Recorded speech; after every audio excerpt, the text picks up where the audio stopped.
Subscribe कीजिए science study by Khan channel को और लेटेस्ट अपडेट के लिए बेल आइकन को प्रेस कीजिए।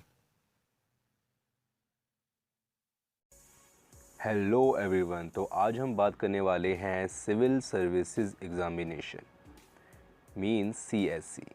तो ये जो एग्ज़ाम है ये कंडक्ट किया जाता है union public service commission UPSC, और इसके बेस पे हमारी भर्ती होती है IAS, IFS, IPS and other branches. IAS का मीनिंग क्या है? Indian administrative service, IFS Indian foreign service and IPS Indian police service, और सिंपली इसको कहा जाता है यूपीएससी एग्ज़ामिनेशन। तो यस स्टूडेंट, अब हम बात करते हैं यूपीएससी एग्ज़ाम की। तो ये जो यूपीएससी एग्ज़ाम है ये 3 फेज़ में होते हैं, मींस 3 स्टेज में होते हैं। तो जो हमारी फर्स्ट स्टेज है उसको बोलते हैं प्रीलिमिनरी एग्ज़ामिनेशन, जो हमारी सेकंड स्टेज है उसको बोलते हैं मेंस एग्ज़ामिनेशन, और जो हमारी थर्ड और लास्ट स्टेज है उसको बोलते हैं पर्सनैलिटी टेस्ट, जिसमें आता है इंटरव्यू राउंड। तो जो हमारी फर्स्ट स्टेज है प्रीलिमिनरी एग्ज़ामिनेशन, इसमें क्या होता है, मल्टीपल चॉइस क्वेश्चंस होते हैं और इसमें 2 पेपर होते हैं। जो पहला पेपर होता है वो होता है जनरल स्टडीज़ का, जिसकी ड्यूरेशन, जिसका टाइम होता है 2 आवर्स का, और उसके बाद जो पेपर सेकंड होता है वो होता है CSAT, मतलब कि एप्टीट्यूड टेस्ट होता है, और ये एग्ज़ाम भी 2 आवर्स का होता है। उसके बाद बारी आती है हमारी मेंस एग्ज़ामिनेशन। तो जो हमारा ये मेंस एग्ज़ामिनेशन होता है इसमें ये होता है डिस्क्रिप्टिव टाइप होता है। तो इसमें 9 टाइप्स के पेपर होते हैं, मतलब 9 पेपर होते हैं हमारे, और इसमें भी हमारी क्या होती है, जनरल स्टडीज़ ही होती है, और कुछ लैंग्वेजेस के पेपर होते हैं। तो जो हमारा लास्ट, जो हमारी स्ट्रीम है, जो हमारा लास्ट स्टेज है, उसमें क्या होता है कि हमारा इंटरव्यू राउंड होता है, और जो कैंडिडेट होता है वो अपनी लैंग्वेज के आधार पर चाहे तो उसी लैंग्वेज में वो इंटरव्यू दे सकता है। तो यस स्टूडेंट, अब हम बात करते हैं यूपीएससी मेंस एग्ज़ाम पैटर्न के बारे में। तो इसमें हमारे 9 पेपर्स होते हैं। पेपर ए होता है कंपलसरी इंडियन लैंग्वेज का, पेपर बी होता है इंग्लिश का, पेपर फर्स्ट होता है एसए का, पेपर सेकंड से लेके पेपर 7 तक हमारी होती है जनरल स्टडीज़, और हमारा ईच पेपर 3 आवर्स का होता है। और पहले जो हमारे 2 पेपर हैं, पेपर ए, पेपर बी, ये होते हैं 300 मार्क्स के, और पेपर हमारा फर्स्ट से लेके पेपर 7 तक ही होता है 250 मार्क्स का, मतलब 250 मार्क्स का। तो हमारे टोटल मार्क्स ये बनते हैं 1750 मार्क्स के। उसके अलावा जो हमारा इंटरव्यू होता है, पर्सनैलिटी टेस्ट, ये होता है 275 मार्क्स का। तो टोटल मार्क्स हमारे बनते हैं 2025 मार्क्स के। उसके अलावा जो हमारा प्रीलिमिनरी टेस्ट होता है वो होता है 400 मार्क्स का। तो यस स्टूडेंट, अब हम बात करते हैं एलिजिबिलिटी की, कि यूपीएससी एग्ज़ाम देने के लिए एक कैंडिडेट के अंदर क्या एलिजिबिलिटी होना ज़रूरी है। तो हमारा पहला पॉइंट आता है नेशनलिटी, जैसे कि फॉर आईएएस और आईपीएस के लिए हमारा इंडियन होना बहुत ज़रूरी है। कोई अदर कंट्रीज़ का बंदा यहाँ आके हमारे यहाँ आईएएस और आईपीएस का एग्ज़ाम नहीं दे सकता। और इसकी जो अदर ब्रांचेस है यूपीएससी की, उसमें क्या होता है कि जो हमारी एलिजिबिलिटी वो क्या है कि सिटीज़न ऑफ इंडिया होना ज़रूरी है। नेपाल और भूटान के जो लोग हैं वो यहाँ के एग्ज़ाम दे सकते हैं। इसके अलावा जो तिब्बत के रिफ्यूजी है वो भी यहाँ के एग्ज़ाम दे सकते हैं। इसके अलावा जो माइग्रेंट हैं, जो जैसे कि पाकिस्तान, म्यांमार और श्रीलंका से, या फिर अदर जो कंट्रीज़ हैं हमारी जो नेबर्स हैं वहाँ से जो माइग्रेंट आए हुए हैं वो भी एग्ज़ाम दे सकते हैं। तो यस स्टूडेंट, जो हमारी सेकंड एलिजिबिलिटी है वो है एजुकेशन क्वालिफ़िकेशन। इसके लिए हमारा ग्रेजुएट होना बहुत ज़रूरी है, और जो हम ग्रेजुएट की डिग्री है वो किसी सेंट्रल, स्टेट या फिर मान्यता प्राप्त प्राइवेट यूनिवर्सिटी से ले सकते हैं, और जो डिस्टेंस एजुकेशन डिग्री करते हैं वो भी दे सकते हैं इस एग्ज़ाम को। इसके अलावा जो ओपन यूनिवर्सिटी डिग्री के जो स्टूडेंट हैं वो भी इस एग्ज़ाम को दे सकते हैं। तो यस स्टूडेंट, अब हम बात करते हैं अदर एलिजिबिलिटीज़ की, और इसमें हम बात करेंगे एज की। तो इस एग्ज़ाम को देने के लिए जो मिनिमम एज है वो है 21 साल, कि 21 साल का कोई भी स्टूडेंट या फिर कोई भी कैंडिडेट इस एग्ज़ाम को दे सकता है। लेकिन जो मैक्सिमम एज है इस एग्ज़ाम को देने के लिए वो है डिफरेंट कैटेगरी वाइज है। जैसे कि फॉर जनरल कैटेगरी कैंडिडेट 32 साल, मतलब 21 साल से लेके 32 साल का जो जनरल कैटेगरी का कैंडिडेट है वो एग्ज़ाम दे सकता है। अगर वो 33 साल का हो गया या फिर 32 साल से कुछ महीने ऊपर हो गया, एक दिन भी ऊपर हो गया, वो एग्ज़ाम नहीं दे सकता, वो एग्ज़ाम में नहीं बैठ सकता। उसके बाद आता है हमारा अदर बैकवर्ड क्लास, मतलब कि ओबीसी। तो 21 साल से लेके 35 साल तक का जो ओबीसी स्टूडेंट है वो एग्ज़ाम दे सकता है। उसके बाद एससी एसटी, तो 21 साल से लेके 37 साल तक का जो कोई भी एससी एसटी स्टूडेंट है, कैंडिडेट है, वो एग्ज़ाम दे सकता है। इसके बाद आता है मिलिट्री सर्विस। तो 21 साल से लेके 37 साल तक जिनके गार्जियन, जिनके पेरेंट्स मिलिट्री में है, तो वो 21 साल से लेके 37 साल तक इस एग्ज़ाम में बैठ सकते हैं, इस एग्ज़ाम को दे सकते हैं। उसके बाद आता है पीडब्ल्यूडी, पर्सन विद डिसएबिलिटीज़। तो उसमें क्या है कि 21 साल से लेके 42 साल तक जो इस कैटेगरी के स्टूडेंट हैं वो एग्ज़ाम दे सकते हैं। उसके बाद है domiciles of Jammu and Kashmir. तो 21 साल से लेके 37 साल तक जो इस कैटेगरी में आते हैं वो एग्ज़ाम दे सकते हैं। तो ये डिफरेंट एज का मसला है। तो यस स्टूडेंट, अब हम बात करते हैं नंबर ऑफ अटेम्प्ट्स। तो जो हमारे जनरल कैटेगरी के कैंडिडेट्स हैं वो सिर्फ 6 बार एग्ज़ाम दे सकते हैं, ओनली 6 टाइम्स ऑफ अटैम्प्ट्स कर सकते हैं। ओबीसी है वो 9 टाइम्स, और एससी एसटी है अनलिमिटेड जब तक वो 37 ईयर्स तक नहीं होते। मतलब 21 साल से लेके 37 साल तक वो जितनी भी चाहे अटैम्प्ट कर सकते हैं, अनलिमिटेड है 21 साल से लेके 37 साल तक। और जो जनरल कैटेगरी है वो सिर्फ 6 बार दे सकते हैं, ओबीसी है वो 9 बार। जनरल कैटेगरी और ओबीसी वाले जो स्टूडेंट्स हैं, अगर उन्हें फॉर्म भी भर दिया तो उनका एक अटैम्प्ट गिना जाएगा। अगर उन्होंने फॉर्म भर दिया, एग्ज़ाम नहीं दिया, फिर भी उनका एक अटैम्प्ट गिना जाएगा। तो प्लीज़ बी केयरफुल, आप अपना फॉर्म वेस्ट ना करें अगर आप इंटरेस्टेड हो यूपीएससी एग्ज़ाम देने में। ओके, तो यस स्टूडेंट, अब हम बात करते हैं वैकेंसीज एंड सिलेक्शन। तो हम यहाँ पर एक डाटा चुकते हैं सन 2017 का।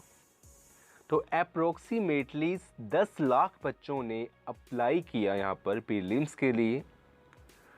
उसमें से जो अपीयर हुए प्रीलिम्स में वो हुए 5 लाख अप्रोक्सीमेटली, और जो मेंस में जो अपीयर हुए वो हुए 13,366 student. And number of candidates appeared for interviews, और जो इंटरव्यूज़ के लिए अपीयर हुए वो हुए 2,568, 2,568। And number of candidates who got selected, और जो सिलेक्ट हुए वो हुए अप्रोक्सीमेटली 1,960 के नियरेस्ट। और जो फाइनल वैकेंसीज निकली वो निकली ओनली 980। तो हम ये कह सकते हैं कि जो यूपीएससी एग्ज़ाम है वो ओनली इंडिया का नहीं, वर्ल्ड का एक one of the toughest exam है, क्योंकि इसमें बहुत ज़्यादा कैंडिडेट 10-10 लाख तक के कैंडिडेट्स अप्लाई करते हैं, और जो सिलेक्शन होती है 980 वैकेंसीज निकलती हैं। सिलेक्शन होती है अप्रोक्सीमेटली, इस वजह से आप देख लें 700 या 800 सिलेक्शनें हुई हैं। ठीक है, तो आप कह सकते हो कि यूपीएससी काफ़ी ज़्यादा हार्ड एग्ज़ाम है। तो आप ये भी कह सकते हो कि यूपीएससी क्या हम पढ़ के दे सकते हैं कि ओनली हम 10-10 घंटे पढ़ाई करें या 14 घंटे पढ़ाई करें? ये तो है ज़रूरी कि आपको पढ़ना बहुत ज़रूरी है यूपीएससी के लिए, क्योंकि ये एग्ज़ाम इतना टफ़ है। कई स्टूडेंट 10 घंटे 14 घंटे पढ़ रहे हैं लेकिन फिर भी उनका एग्ज़ाम मतलब क्रैक नहीं हुआ ये वाला, तो वो टेंशन ना ले।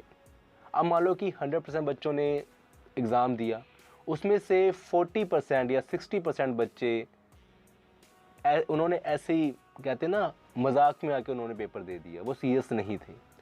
लेकिन जो 40% बच्चे हैं वो सीरियस थे। और यहाँ पर एक अगर नंबर कम हो जाए तो कितनी रैंक गिर जाती है? 10,000, मेरे हिसाब से तो 1 लाख तक रैंक गिर जाती है। तो काफ़ी ज़्यादा ये टफेस्ट एग्ज़ाम है पूरे वर्ल्ड का, इंडिया का नहीं। तो इसके लिए हमें बहुत पढ़ना पड़ेगा। और जो बच्चे एक्चुअली अपीयर नहीं हुए तो वो टेंशन ना ले, ओनली यूपीएससी नहीं है, यूपीएससी के अलावा भी बहुत सी फील्ड है, बहुत सी चॉइस है जहां आप सक्सेसफुल हो सकते हो। ओके, तो टेंशन बिल्कुल ना ले, बहुत रास्ते खुले, पूरी लाइफ में बहुत सारे रास्ते खुले हुए हैं। यूपीएससी कोई एग्ज़ाम नहीं है कि आपने ओनली गवर्नमेंट जॉब करनी है, इसके अलावा बहुत से हैं। आप यहाँ देखो, आप अपने आसपास देखो, तो बहुत सी चॉइसेस हैं जो आपके पास, जिसमें आप इससे भी अच्छा कर सकते हो।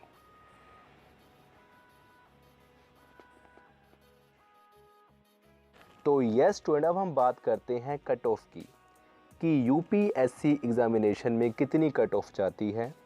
तो सबसे पहले हम बात करेंगे ईयर 2013 की, कि ईयर 2013 में कितनी कट ऑफ गई।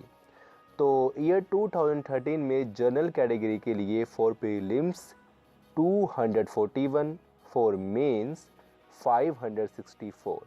ओके, ओबीसी के लिए for prelims 222 and for mains 534। SC के लिए 207 एंड फॉर मेंस 518।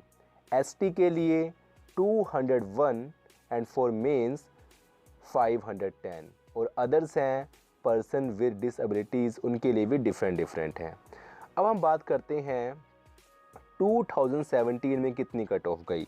तो for general category 105.34 and for, ये था हमारा फॉर प्रीलिम्स, और फॉर मेंस के लिए जनरल कैटेगरी के लिए 809।